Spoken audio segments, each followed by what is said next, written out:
So you're looking to get up to speed quickly, and today, well, we're zeroing in on the FCSS Advanced Analytics 6.7 Architect exam. That's right. You've got these practice questions you shared, and the mission is pretty clear.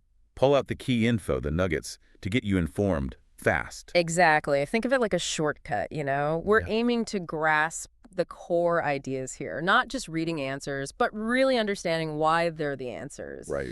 And you gave us the basics, FCSS Advanced Analytics 6.7 Architect, 70 minutes, 35 multiple choice questions, English language, and it covers FortiSIEM 6.3 and FortiSOAR 7. That's our starting point. Okay, those are the specs, vital stats. But like you said, the real value is digging into these practice questions. They're a great way to shortcut to understanding, well, some really key parts of FortiSIEM and FortiSOAR. Sure. But let's just jump right in. Question 1. Which component in FortiSIEM is primarily responsible for correlating events from different sources to detect security incidents? Okay, and the answer given is C, Ishipor's correlation engine.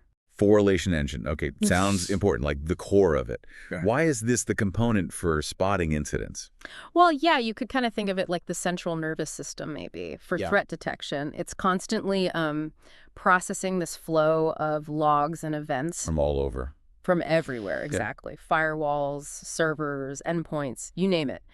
And the real power lies in how it handles this massive amount of data, like almost instantly, real-time processing. Which is critical these days. Absolutely. Threats move so fast. So this engine takes all that data and applies these sophisticated rules to find patterns, connections, basically spotting suspicious activity as it happens. So it's not just looking at one log entry here, another there. It connects the dots. That's it exactly. It sees the relationships. By Yeah. looking at logs from lots of different places together, it can catch things, detect security incidents, you know, in real time. Things you totally miss if you were just looking at systems one by one. It's like seeing the whole chessboard. And for anyone listening, understanding this correlation piece is, well, it's fundamental for actually using FortiSIEM effectively for monitoring. Makes total sense. Seeing the forest, not just the trees, but for security. Okay, question 2. What is a critical benefit of using lookup tables in FortiSIEM rule construction? Answer C. To reference external data sets during rule evaluation. Lookup tables. What are they actually doing? Yeah, lookup tables. Think of them as adding external smarts to your rules. So instead of hard coding, say, a list of bad IP addresses right into a rule. Which would get outdated fast. Right. Instead, you have these external lists. These lookup tables could be bad IPs, could be approved software, maybe a list of admins, stuff that might change. And the rules can check against these lists on the fly. Precisely. When an event comes in, the rule says, okay, let me check this IP address against my bad IP lookup table. It adds context, makes the detection, well, smarter, more accurate, more flexible too. Like the example in the source material, that list of known hacker IPs. The lookup table lets the rule automatically flag anything from those addresses, even if the list was just updated 5 minutes ago. It keeps rules relevant without you constantly rewriting them. That's pretty clever. Dynamic context. All right, question 3. In FortiSIEM, which feature helps identify anomalies by comparing current behavior with historical baselines? The answer here is B, UB. UEB. I've definitely heard the acronym, User and Entity Behavior Analytics. But how does it work specifically in FortiSIEM? What's the key takeaway? So UEB is where we get into more advanced stuff beyond just simple rules. It uses machine learning, basically. Like ML. Yeah, it watches users, devices, entities, and it learns what's normal for each one over time. It builds this baseline of typical activity. Builds learning patterns, not just looking for known bad signatures. Exactly. It's less about known bad stuff and more about unexpected stuff. It constantly compares what's happening now to that learned baseline history. And when something deviates significantly, an anomaly, it flags it. Even if there's no specific rule for that exact action, the example given is perfect. A user suddenly logs in from a new country. Right. Maybe that's okay, maybe it's not, but it's different for that user. It's a change from their established pattern. That's the kind of aha insight UEBA provides. It flags potential threats based on behavioral shifts. That feels much more proactive. Yeah. Okay, question 4 is about distributed setups. What is the purpose of the FortiSIEM collector component in a distributed deployment? Answer C. To gather and normalize logs locally before forwarding. So for big spread out networks. Yeah, exactly. Imagine you have like lots of remote offices or different network segments, putting a collector out there locally. Closer to the action. Right. It gathers the logs right there in your source devices, but then it does something really important. Normalization. Normalization, meaning? Takes all the different log formats because every vendor, every device logs things differently, right? Oh yeah, always a headache. Totally. So the collector translates them all into one standard, consistent format that FortiSIEM understands. Then it sends that standardized data to the main supervisor system. Ah, so it cleans it up locally first. Yes. And the big benefits are reduced latency, the logs get processed faster overall, and it saves bandwidth because you're not sending all those raw, varied logs across your main network connections. It's really practical for large deployments. It makes things much more efficient. Got it. Collect, normalize locally, then send. Makes sense. Okay, question 5 needs 2 answers. Which 2 elements must be configured for FortiSOAR to automatically respond to a triggered FortiSIEM incident? The answers are A, workflow automation in FortiSOAR, and C, notification policy in FortiSIEM. This is about making them talk to each other, right? Exactly. This is where you see the real power of integrating detection and response. FortiSIEM spots the problem, FortiSOAR does something about it automatically. But you need these 2 specific pieces configured first. Correct. You need both for that seamless automation. Okay, let's take them one by one. Workflow automation in FortiSOAR. That sounds like the playbook, the what to do. That's a great way to put it. Inside FortiSOAR, you build these workflows. They're basically predefined steps.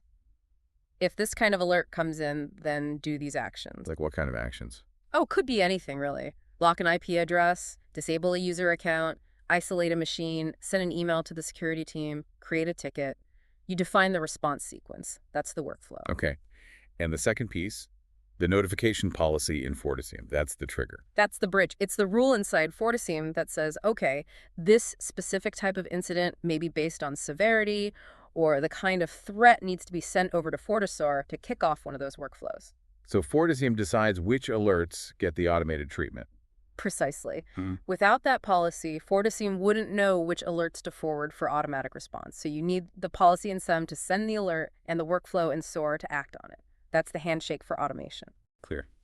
Okay, question 6. What role does the query worker process play in FortiSIEM operations? Answer B. It manages and executes report queries. So this is about getting information out. Yeah, exactly.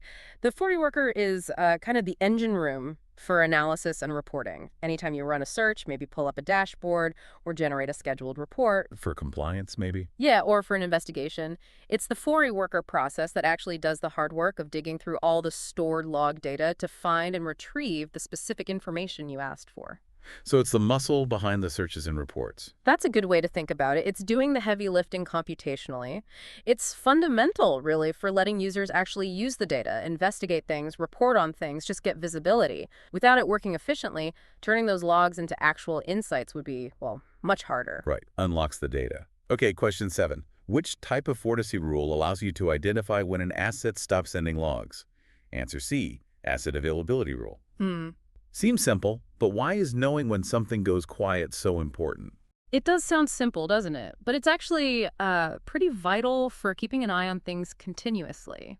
An asset availability rule is designed specifically to notice when a device, something that should be sending logs, just stops. And that silence could mean trouble. It absolutely could. Why did it stop? Maybe it crashed, sure, or it got misconfigured. But from a security angle, maybe an attacker compromised it and deliberately turned off logging to hide their tracks. Ah, okay.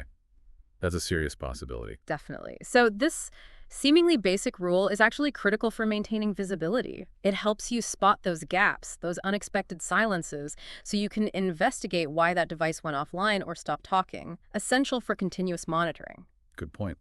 Sometimes no news is bad news in security. Question 8. What functionality does the FortiSIEM incident dashboard provide? Answer C. Aggregated and categorized view of detected security incidents. So this is the main screen for seeing what's going on. Pretty much, yeah. Think of the incident dashboard as your command center for security events.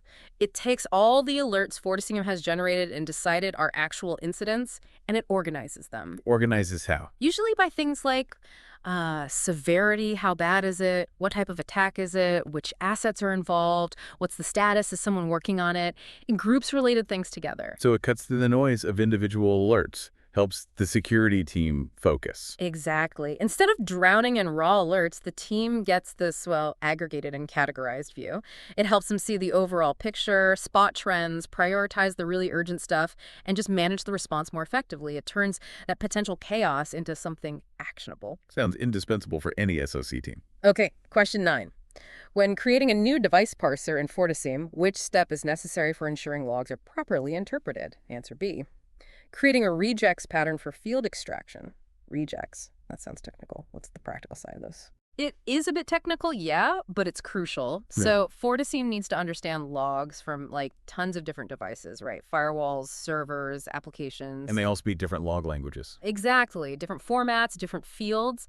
A parser is basically the translator. It teaches FortiSIEM how to read a specific device's log language. Okay, a translator. And the key part of building that translator is the regex pattern. Regex is short for regular expression. It's basically a very specific search pattern written in text. A search pattern. Yeah.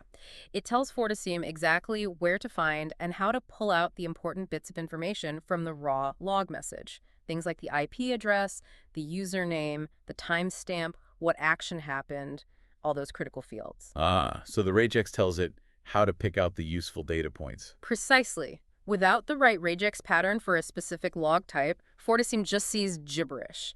It Yeah. can't understand the log, can't extract the fields, and therefore can't apply rules or correlate properly. So yeah, creating that pattern is absolutely necessary for interpretation. Got it. No pattern, no understanding. Okay, final question number 10. What is one key reason to use nested queries in FortiSIEM? Answer C. To perform complex filtering based on multiple datasets. Nested queries. Layering searches on top of each other. That's a good way to think about it. Layering, or using the results of one search to refine another search. A standard query lets you find events based on certain criteria. A nested query lets you go deeper. Deeper how? Like combining different types of information. Exactly. You can use the output of one query as the input or filter for the next query. It allows for, well, much more complex and specific analysis. Can you give an example? When would you need to do that? Sure. The source gives a good one. Say you want to find users who had failed logins and also triggered some other type of alert, all within like the same hour. Okay, connecting two different kinds of events for the same user. Right. So first, you'd query for all the failed logins in that hour to get a list of users. Then you'd run a nested query, searching for other alerts, but filtering it to only include alerts generated by the users found in that first failed login list, within that same time window. Ah, I see. You use the first result set to narrow down the second search. Exactly. It lets you correlate different types of events based on shared things like usernames or time frames. You can uncover more complex attack patterns that you'd likely miss if you just ran separate, isolated searches. It's a really powerful tool for deeper investigation if you're managing security in any kind of complex environment today. Absolutely. Which leads to maybe a final thought for everyone listening. Yeah. Considering how interconnected all these tools are, spotting something unusual with UEBA, correlating it with other events, maybe kicking off an automated FR workflow. Right, that whole chain. What other efficiencies, maybe even surprising ones, or better security outcomes, could be unlocked just by digging even deeper into how your specific security tools work together? Something to think about.